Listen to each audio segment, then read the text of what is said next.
Buenos días para todos y todas.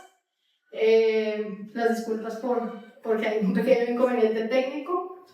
Voy a empezar a iniciar con mi presentación que traje para el día de hoy, que se titula Lo que el huracán no se pudo llevar, patrimonio cultural inmaterial y resiliencia en el post-desastre en Providencia, Santa Catalina.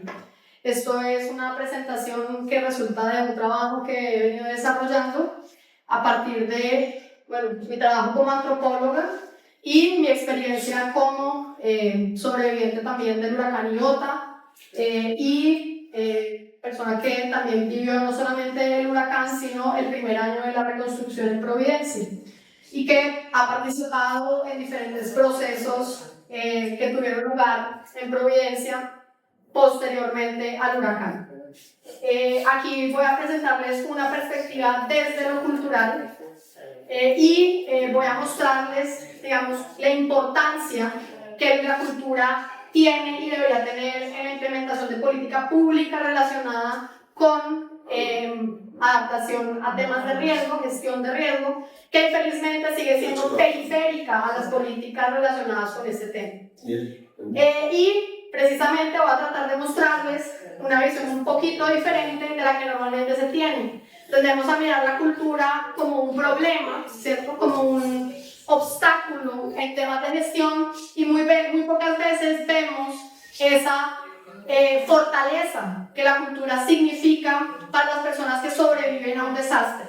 En este caso lo voy a hacer a partir de contarles un poco de la experiencia de la comunidad de Providencia Isla, en particular del pueblo raizal de Providencia, pero por supuesto que en este proceso participó, digamos, toda la gente que vivía allí y no solamente los raizales.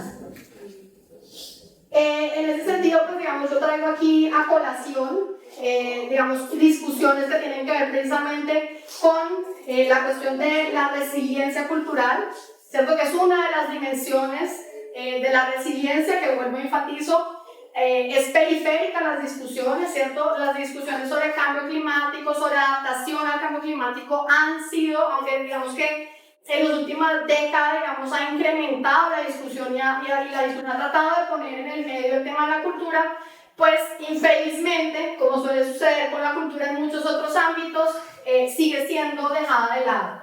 Y eso, aunque no parece o no parecería tan importante, pues tiene un impacto sobre cómo se manejan estas cuestiones en los diferentes contextos del desastre.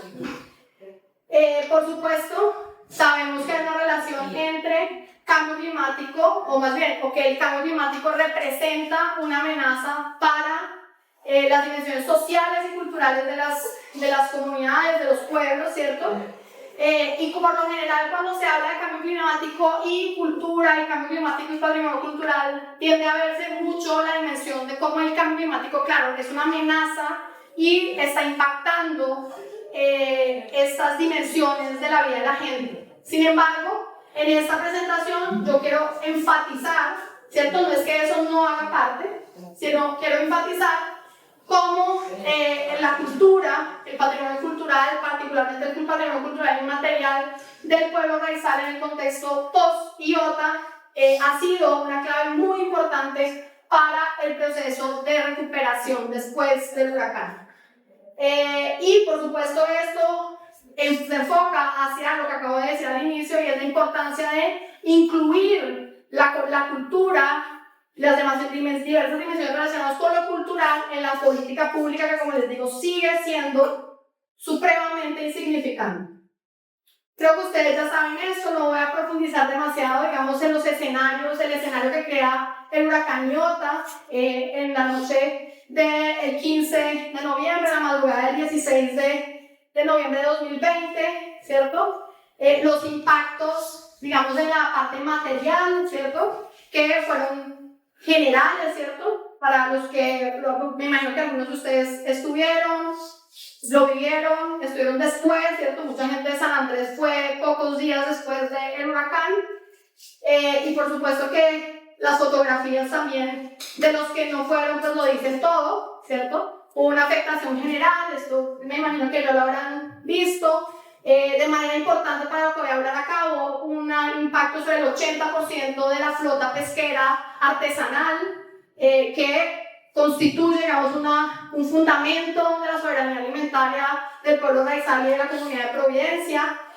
Hubo una pérdida casi total de productos agrícolas que se habían vuelto muy importantes en el marco de la pandemia, donde la gente había empezado a cultivar porque no tenía turismo y había una gran producción, digamos, una producción en aumento, y por supuesto un gran impacto sobre ecosistemas marinos y costeros. Sin embargo, lo peor estaba por venir, ¿cierto? Lo peor estaba por venir y lo peor fue la reconstrucción, ¿cierto? Sí, el evento climático extremo como el huracán causó un daño tremendo. Lo que vino después de mano de la reconstrucción, pues fue muchísimo peor, porque además lo que hizo fue profundizar en los daños, ¿cierto? Y además de eso crear unas vulneraciones nuevas sobre las personas que ya habían vivido una experiencia extrema. Y en ese sentido aquí es importante recordar que los desastres naturales no son naturales. Los desastres son en realidad humanos, son construidos histórica, social, cultural, políticamente, ¿cierto? Y en ese sentido echarle la culpa a la naturaleza, digamos, es en parte lavarse las manos de las responsabilidades, ¿cierto?, que la sociedad tiene, pero de manera muy importante que la institucionalidad también tiene sobre esto. Y claramente el proceso de reconstrucción de Providencia, como además lo reconoce la sentencia de 33 del 2022, ¿cierto?, precisamente lo que hizo fue profundizar en el impacto del huracán sobre la comunidad de Providencia, ¿cierto? Quizá ya lo hayan hablado en este espacio, yo infelizmente no puedo, digamos, estar antes, pero en la reconstrucción de Providencia se repitieron por lo demás los errores clásicos que no son inherentes solamente al contexto de Providencia, que han sido de alguna manera descritos, por ejemplo, en la literatura, pero que infelizmente a veces pues, la academia produce, pero las instituciones parece que no escuchan tampoco. Y ahí es clave enfatizar cómo el énfasis de la reconstrucción va a ser en la infraestructura, ¿cierto? En lo material, ¿sí? En la casa. Que claro, por supuesto que es muy importante porque obviamente hay una situación, digamos, muy delicada para la gente que ha perdido sus lugares de vida, pero que no es lo único que se ve afectado en el marco de un huracán, ¿cierto? Y otro aspecto clave es la exclusión de la comunidad en la toma de decisiones claves para el proceso de reconstrucción. Y por supuesto que de ahí deriva la demanda, ¿cierto?, que termina afortunadamente en la sentencia que reconoce la vulneración de derechos, ¿cierto? Porque obviamente afortunadamente la gente no se quedó callada, sino que se enfrentó, digamos, a ese proceso caótico, desordenado, ¿cierto? Que lo que hizo fue incrementar las vulnerabilidades que había creado el huracán. Que obviamente pasa por un tema que sabemos que existe en nuestro contexto, que es un tema de corrupción y de clientelismo, que fue lo que marcó la reconstrucción. Sin embargo, como les dije, yo quería señalar algunas dimensiones de la cultura raizal que van a ser claves en ese proceso. Porque de alguna manera no es como que los isleños y las isleñas de Providencia se hayan quedado sentados y sentadas mirando lo que pasaba. Al contrario, yo creo que la sentencia es una evidencia de cómo la gente ha luchado por que digamos, en contra de esas vulnerabilidades, en contra de esos procesos que han venido vulnerando y que han venido agravando la situación.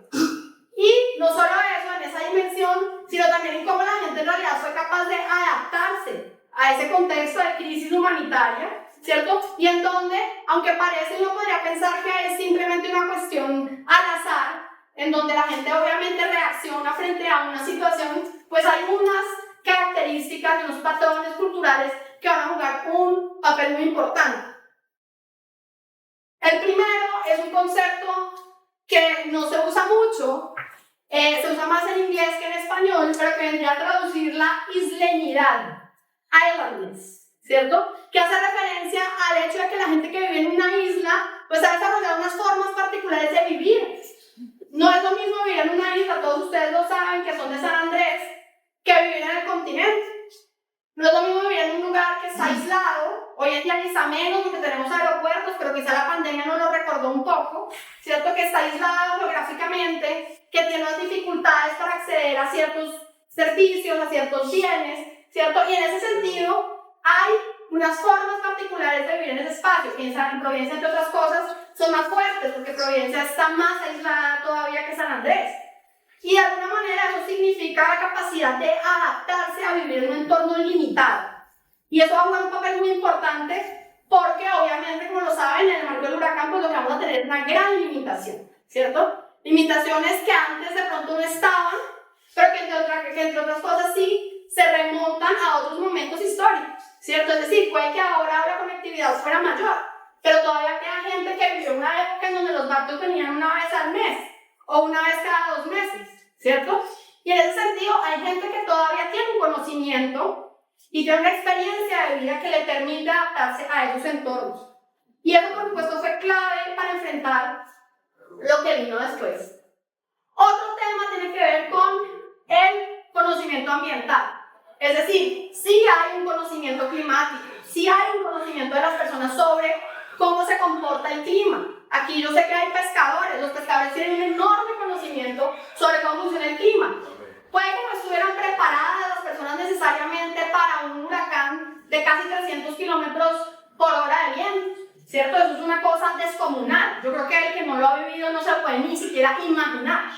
Pero, por supuesto que sí, la gente tiene una capacidad, tiene un conocimiento que ha acumulado durante generaciones, que está relacionado también con esta isleñidad, ¿cierto? Y, por supuesto, es un conocimiento que, entre otras cosas, no es un conocimiento estático, está retroalimentado por nuevas tecnologías, ¿cierto? La gente no es como que solamente sepa de lo que le enseñaron sus ancestros, que lo sabe, pero también hoy en día pues tiene otros conocimientos. Y eso me parece importante porque, entre otras cosas, si bien la institucionalidad se demoró muchísimo en avisarle a la gente lo que iba a pasar, en realidad nunca nos avisó, efectivamente, mucha gente en Providencia sí sabía lo que se venía. Y eso es algo que no se suele decir. Es decir, yo recuerdo, porque yo estaba en Providencia, que 2 semanas antes, cuando pasó el ETA, ya los pescadores estaban diciendo: se está formando algo feo detrás de Trinidad, se está formando y viene para acá. Entonces, si bien no todo el mundo tuvo capacidad de respuesta en el momento del huracán, y como digo, pues el nivel lo hace más difícil todavía, lo cierto es que sí había gente preparada. Sí había gente que no preparada por la institucionalidad, que conste, ¿cierto? De hecho, si hubiéramos dependido de la institucionalidad, hubiera sido muchísimo más terrible de lo que fue. Porque la institucionalidad literalmente nos avisó el mismo día, ¿cierto? La orden de ir a los resguardos, que no eran resguardos, ya lo sabemos, fue del mediodía del domingo, cuando, entre otras cosas, ya había COVID en Providencia, ¿cierto? Y no había ningún tipo de preparación para eso. Es más, antes de que abrieran la isla, se le dijo a las autoridades: es muy peligroso abrir la isla en el marco de la temporada de huracanes. Porque ¿qué va a pasar si tenemos un desastre y para todo tenemos COVID? Literal, ¿cierto? Fue una premonición. Afortunadamente el COVID en ese momento no fue tan impactante, pero lo cierto es que un día después, 5 días después del huracán, había un resguardo lleno de gente contagiada, ¿cierto? Pero lo que quiero enfatizar es precisamente como la gente en la institucionalidad no estaba preparada, sin embargo, mucha gente sí. Mucha gente guardó agua, mucha gente desconectó los canales, que es una práctica tradicional asociada al conocimiento climático. Mucha gente igual amarró sus techos, puso pesos, cortó ramas, ¿cierto? Sin necesidad de que la institucionalidad lo dijera. Y por supuesto, un tema aquí que me parece importante es que el hecho de las vidas en el mar, o sea, la gente que pesca, que trabaja en navegación, ¿cierto? Tiene también desarrolladas unas habilidades relacionadas con la capacidad de responder a lo imprevisto, que sin duda fueron fundamentales la noche del huracán. Es decir, que la gente ha sido capaz de amarrarse a las cisternas, a los palos, ¿cierto? Que haya reaccionado de esa manera. Uno dice, ¿es sentido de supervivencia? Sí, hay un componente ahí. Pero también es cierto que hay habilidades adquiridas que juegan un papel fundamental en ese espacio. Experiencia, que se une con lo anterior. Y esa experiencia tiene que ver con una memoria colectiva que la gente tiene de lo que ha pasado antes. Incluso si no hubo huracanes de esta magnitud en Providencia antes de el Iota, de todas maneras la gente sí tiene una memoria de otros huracanes, ¿cierto? Tenemos una memoria del Beta, ¿cierto? tenía una memoria, alguna gente del huracán del 40, ¿cierto? Y de manera muy importante, tenía una memoria y tenía una experiencia, por ejemplo, en personas que han vivido huracanes en otros lugares. Y eso también juega un papel importante porque mucha gente en Providencia, igual que en San Andrés, entre el pueblo raizal particularmente, ha sido migrante en el Caribe. Y por ejemplo, en Providencia mucha gente había migrado a las Islas Caimán. Mucha gente vivió el huracán. ¿No es verdad? No, Gilbert is Jamaica, Boyugawan, Warsaw, Chiquiamans, 2004. Y en esa experiencia que la gente tuvo en ese momento, mucha gente también trajo conocimiento. Y hay algo que es interesante. Ustedes han escuchado que los baños cerraron las providencianas, ¿cierto? Porque mucha gente se metió en un baño que estaba cubierto y cuando salió ya no había casa. Pero el baño nos protegió. Ahora, esos baños cubiertos habían sido una práctica que la gente había venido implementando de su experiencia con el beta, cuando eso les había servido para resguardarse, pero también de su experiencia en las Islas Caimán. Entonces miren que no era que la gente estuviera completamente desconectada de lo que estaba pasando, sino que había una experiencia adquirida de la vida en el mar, por ejemplo, donde mucha gente ha vivido naufragios, ha sobrevivido, digamos, a estas situaciones y ha estado en contextos donde se requiere una capacidad súper importante de reaccionar rápido. Y finalmente, esta otra dimensión que es la resistencia cultural, que no estoy hablando de resiliencia, sino de resistencia cultural. Y es el hecho de que nos enfrentamos a una comunidad con una identidad cultural fuerte, de la cual se sienten orgullosos y que va a jugar un papel muy importante en lo que va a pasar en el proceso de reconstrucción. Porque como les dije hace un momento, los provincianos nos sentaron a ver lo que pasaba, ¿cierto? Fueron actores activos, ¿cierto? Por más que hay una institucionalidad que trató de sacarlos, que trató de invisibilizarlos, fueron actores activos del proceso, desde el primer día. Porque además las disputas no fueron solamente porque me arregle la casa, ¿sí? Las disputas fueron porque es que nosotros tenemos una forma particular de habitar, a nosotros no nos pueden traer cualquier casa. Y claro, desde la institucionalidad muchas veces era como, esta gente quejándose, ¿cierto? No quieren nada, o sea, sobre todo van a venir a pedir. Bueno, resulta que uno también paga impuestos, o sea que también puede exigir, ¿cierto? Pero el hecho es que la gente tenía muy claro que no se trataba solamente de reconstruir cualquier cosa, ¿cierto? Sino que se trataba de reconstruir sus espacios de vida, sus lugares de vida.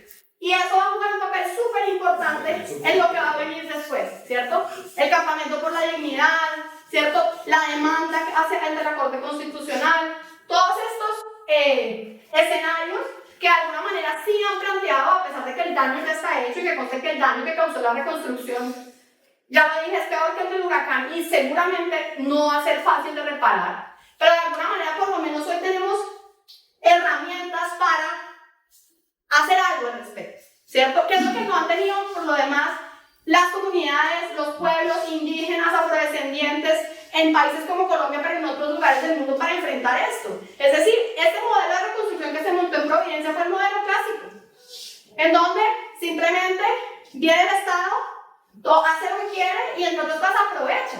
Tenemos múltiples ejemplos en el Caribe de cómo, y se habla por eso del capitalismo del desastre, de cómo se utilizan los desastres para que los intereses económicos que, por ejemplo, no han logrado entrar en los territorios, en el caso, por ejemplo, de Barbuda, donde el huracán Irma causó un desastre en una comunidad afrodescendiente muy pequeñita, que tiene formas muy particulares de habitar, y donde el presidente de Antigua desalojó la isla, les dijo que no podía volver, y ahora la tiene a la venta para los grandes capitales del turismo. Que es una demanda, hay una demanda en la Corte Internacional de Interamericana de Derechos Humanos. Pero para que vean que eso no pasa solamente aquí, y que conste que en el marco de la reconstrucción en Providencia pasaron cosas similares, ¿cierto? Tenemos un tema, por ejemplo, de venta de tierras que no sabemos la dimensión. Hoy en día los providencianos no saben cuánta tierra se vendió en el marco del post-huracán, y esa tierra ¿a quién se le vendió? A los funcionarios que vinieron a reconstruir, ¿cierto? Y eso por supuesto es un impacto social tremendo. Para terminar, entonces quería hacer este repaso, porque entonces, bueno, después de... Voy a usar el steel bilango. Den fler full användare och sen a host and nobody knows because of course you have a responsibility for local people too. Because not only the host outside people. The local people have a responsibility in it. One will plenty of them land over and stay with them. Some of them stay with them because the people that don't know already nobody knows like who. And that happens plenty. Pero realmente lo que tienes es más una venta de tierras. O sea, eso no lo podemos negar. Ha habido venta de tierras porque además, claro, frente a una necesidad económica urgente, un Estado que no es capaz de responder de manera rápida, ¿cierto? O sea, hay gente que duró 2 años en carpas, 3 años. ¿Ustedes han tratado de dormir en una de esas carpas un día? O sea, es terrible. Entonces ahora imagínense la gente que tuvo que pasar meses, años en una carpa. Y por supuesto que hay gente que no está dispuesta a eso, entonces que prefiere vender la tierrita, y por supuesto que había un montón de buitres esperando para poder arreglarlo por su cuenta. Y eso es lo que va a pasar, mucha gente arregló por su cuenta.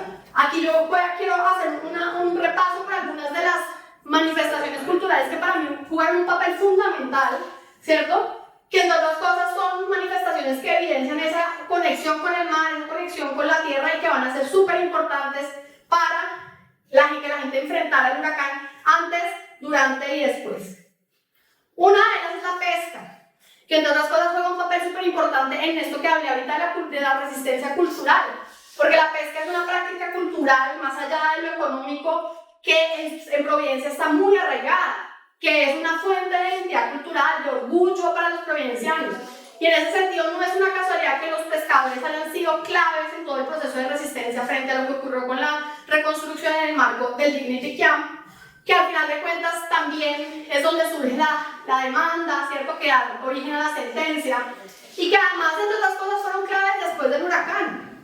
Porque a pesar del impacto sobre la flota, les dije que fue 80% de la flota dañada, en realidad la gente que todavía tenía algo en que salir, salió.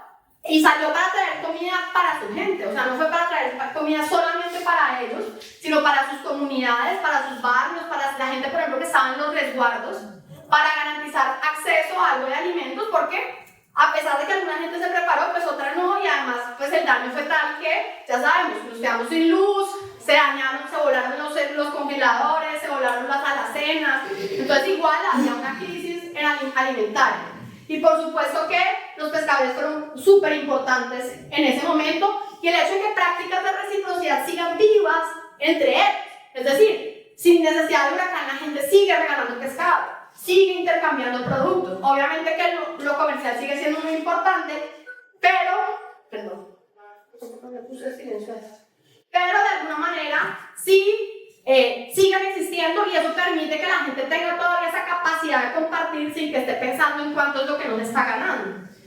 La agricultura, que como sabemos se vio muy afectada, pero creo que es importante señalar primero que la gente venía con una sensación o una reflexión muy importante sobre la importancia de la soberanía alimentaria que le había dejado la pandemia, y eso ha hecho que después del huracán, que obviamente vuelve a crear esas vulnerabilidades aún mayores, que haya resurgido un tema muy importante entre los providencianos y las providencianas sobre la importancia de la agricultura, que hoy se ve, digamos, en procesos organizativos más fuertes, en una producción local más importante de lo que había antes. Y por supuesto que los agricultores van a ser también muy importantes en el marco del Dignity Camp. Todo el tema relacionado con el conocimiento sobre la alimentación y la comida. Acuérdense que las islas quedaron sin luz durante... Los que tuvimos suerte nos duramos 45 días sin luz. Los que menos suerte duraron 6 meses. Obviamente a poquito la gente consiguió plantas, etc., pero al principio no había nada de eso. Había un montón de comida en congeladores sin electricidad. Había un montón de situaciones extremas, y lo que va a hacer la gente es volver a esos conocimientos que la gente sigue teniendo, que son conocimientos asociados a esa experiencia de vida previa, ¿cierto? En un contexto donde no había luz, donde no había conectividad, que le permite, por ejemplo, conservar los alimentos. Y que no es un conocimiento que todo el mundo tiene. Hay mucha gente que no sabe. Yo seguro les pregunto, muchos de ustedes no saben cómo salar un pescado, ahumar un pescado, ¿sí? Pero aquí la gente sí, obviamente no todos, pero hay gente que tiene ese conocimiento y que va a ser súper importante, porque lo que la gente va a hacer en muchos lugares es salar, ahumar, y además de eso organizarse comunitariamente para cocinar grupalmente. Después llegaron estos gringos que fueron muy útiles, ¿cómo se llama? Food Kit, World Kitchen, que llevaron comida, ¿cierto? Que obviamente que ayudan un montón en un contexto de estos, Pero en los primeros días antes de que esto se organizara, y después, igual en muchos contextos, porque la comida tampoco alcanzaba para todo el mundo, estas habilidades fueron súper importantes para enfrentar, digamos, lo que vino después. Hablo aquí de la navegación tradicional, porque si bien es una cosa que de pronto no dirá, bueno, ¿para qué sirvió? En realidad me parece muy interesante, no es casualidad que trabaje el tema, porque en realidad lo que vemos después del huracán con esta dimensión de la lúdica, ¿cierto? De la diversión, de la recreación de los isleños e isleñas de Providencia, el pueblo raizal particularmente, es como esos conocimientos que todavía persisten para estos deportes tradicionales, como son los captain boats, que hay en esa foto, como son los kiat boats, van a tener una gran importancia para la gente. Hasta el punto que hoy yo diría que los kiat que estaban en decadencia antes de la pandemia han experimentado un resurgimiento. Y para mí ahí yo creo que hay un tema muy importante en cómo esas prácticas tradicionales fortalecen la identidad cultural y de alguna manera le dan a la gente una forma de sanar. Porque al final de cuentas vivir un desastre no es solamente que te cayó una casa, es que se te fue la vida ahí. Y sanar es súper importante. Sabemos que hay problemas de salud mental en Providencia que no han sido atendidos, entre otras cosas. Sabemos que hay una elevación en la tasa de morbilidad y mortalidad después del huracán, que tampoco ha sido investigada. Pero lo cierto es que ese tipo de cosas ayudan a la gente a sanar y a enfrentar lo que viene después. Y finalmente la arquitectura, que me parece muy interesante, porque la arquitectura no es solamente esa dimensión física de construir casas, ¿cierto? Sino que hay todo un conocimiento detrás. Lo estaba escuchando ahora al señor que salió, que estaba mencionando, ¿cierto? Una serie de conocimientos asociados a cómo se construyen las casas, ¿cierto? Que está conectado con una cuestión de la memoria, de la intergeneracionalidad, de la estética, porque no es que la gente construye una casa para que sea fea, ¿cierto? Y por supuesto de las relaciones sociales. Y eso va a ser muy importante, ese conocimiento que la gente tiene. Es decir, puede que las casas no resistieran el huracán fue brutal, pero eso no quiere decir que no hubiera un conocimiento en la forma de construir y en lo que la gente hizo. Ahí yo pongo ejemplos, las cisternas. Como la gente, por ejemplo, como dije hace un momento, la gente acostumbra cuando hay una tormenta, no tiene que ser un huracán, desconectar los canales para evitar que se dañe el agua, ¿cierto? Eso es un conocimiento, eso no lo hace cualquier persona. Yo les aseguro que el que no sabe, deja. ¿Y qué pasa? Que al día siguiente del huracán amanece el agua podrida, ¿cierto? La gente desconectó, mucha gente tenía agua. Después del huracán mucha gente tenía agua, no todo el mundo infelizmente hoy tiene cisternas, pero mucha gente tenía agua porque había hecho ese ejercicio de desconectar. Las cisternas que además fueron usadas, como saben, como refugio, plan B, plan C, cuando nada funcionaba. Y por supuesto después del huracán, el tema de que como la reconstrucción fue tan caótica y tan lenta, mucha gente lo que hizo fue empezar. Mucha gente lo que hizo fue reparar antes de que llegara el Estado. Y esta casa que tengo aquí, yo se las muestro, no sé si la conocen, es la casa del señor Adolf Henry, en el centro, que fue reconstruida. Esta casa es una casa reconstruida por Adolf Henry, después del huracán. De esta casa solo quedaron 2 baños, el de abajo y el de arriba. Porque aquí pasó el huracán, pasó el mar, y la acabó. Y sin embargo, él, virtualmente solo, al final tuvo un poquito de ayuda institucional, pero virtualmente él solo, con 71 años, con ayuda de sus hijos, de sus yernos, construyó esa casa. En gran parte además con materiales que recolectó de lo que la reconstrucción barrió, porque entre otras cosas la institucionalidad llegó y acabó y tumbó cosas que no había que tumbar y dañó cosas que no estaban dañadas y la gente les decía no tumben eso todavía sirve, no, boom, y trajeron entre otras cosas una calidad de materiales terribles. Porque hoy en día lo tienen, pueden entrar a Facebook, que todos los días los proyectos publican cómo se les está cayendo casas que no tienen 5 años, no tienen 4 años. ¿Sí? Él hace eso y lo hace consciente de que él no quiere vivir en una de esas casas que están entregando. De que esa es su forma de vida. Y que él está dispuesto a poner su conocimiento y su espíritu para volver a tener su casa. Y, por supuesto, eso tiene que ver nuevamente con esa capacidad de recuperarse, porque de nada nos sirve una reconstrucción donde la gente queda vuelta a pedazos. De nada nos sirve. Y por eso digo, el tema de salud mental en Providencia hoy es supremamente delicado y no se está atendiendo.